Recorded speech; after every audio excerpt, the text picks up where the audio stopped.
নিরাপত্তার চাদরে ঢেকে ফেলা হয়েছে ফিলিপাইনের সিবু শহর।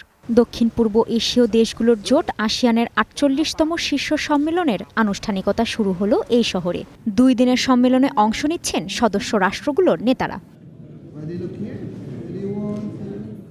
মূল বৈঠকটি হতে যাচ্ছে আগামী শুক্রবার। আঞ্চলিক নিরাপত্তা, ডিজিটাল অবকাঠামো ও চলতি বছরের মধ্যেই আসিয়ানের পূর্ণাঙ্গ রূপরেখা বাস্তবায়নের ওপর জোর দেয়াই এবারের সম্মেলনের লক্ষ্য। তবে হরমুজে উত্তেজনাকে ঘিরে বিশ্ব বাণিজ্যের অস্থিরতা ও অর্থনৈতিক শঙ্কাই সবচেয়ে বেশি গুরুত্ব পাচ্ছে এবারের আসিয়ানে। হরমুজের অচলাবস্থায় সবচেয়ে বেশি ভোগান্তির শিকার দক্ষিণ পূর্ব এশীয় দেশগুলো, কারণ হরমুজের ওপরই নির্ভরশীল এই দেশগুলোর জ্বালানি বাণিজ্য। এর প্রভাবে দক্ষিণ পূর্ব এশীয় দেশগুলোতে বেড়েছে সার, খাদ্য ও জ্বালানির দাম। আসিয়ান ভেন্যু ফিলিপাইনকে জ্বালানি খাতে জারি করতে হয়েছে জরুরি অবস্থাও। সম্মেলনের আগে বিষয়গুলো নিয়ে আসিয়ান দেশগুলোর মন্ত্রী পর্যায়ে বৈঠকও হয়েছে।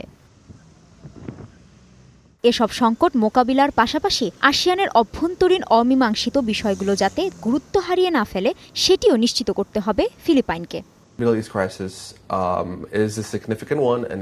আমি মনে করি মধ্যপ্রাচ্যের সংকটটি অত্যন্ত গুরুত্বপূর্ণ। আসিয়ান নেতারাও বিষয়টিকে গুরুত্বের সাথেই দেখছেন। ফিলিপাইন এমন একটি দেশ যা এ পরিস্থিতিতে সরাসরি প্রভাবিত হচ্ছে। তাদের মোট জ্বালানি সরবরাহের ৯০% বেশি আমদানি নির্ভর।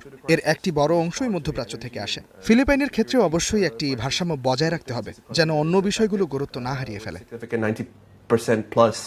এছাড়া দীর্ঘদিন ধরে ঝুলে থাকা দক্ষিণ চীন সাগর ইস্যুর অগ্রগতি নিয়েও আলোচনার কথা রয়েছে। তবে এই বিষয়ে উল্লেখযোগ্য অগ্রগতির সম্ভাবনা কম। এই পরিস্থিতি দক্ষিণ চীন সাগর ইস্যুতে আসিয়ানের অবস্থানকে আরও জটিল করে তুলতে পারে বলে মনে করছেন এই বিশ্লেষক।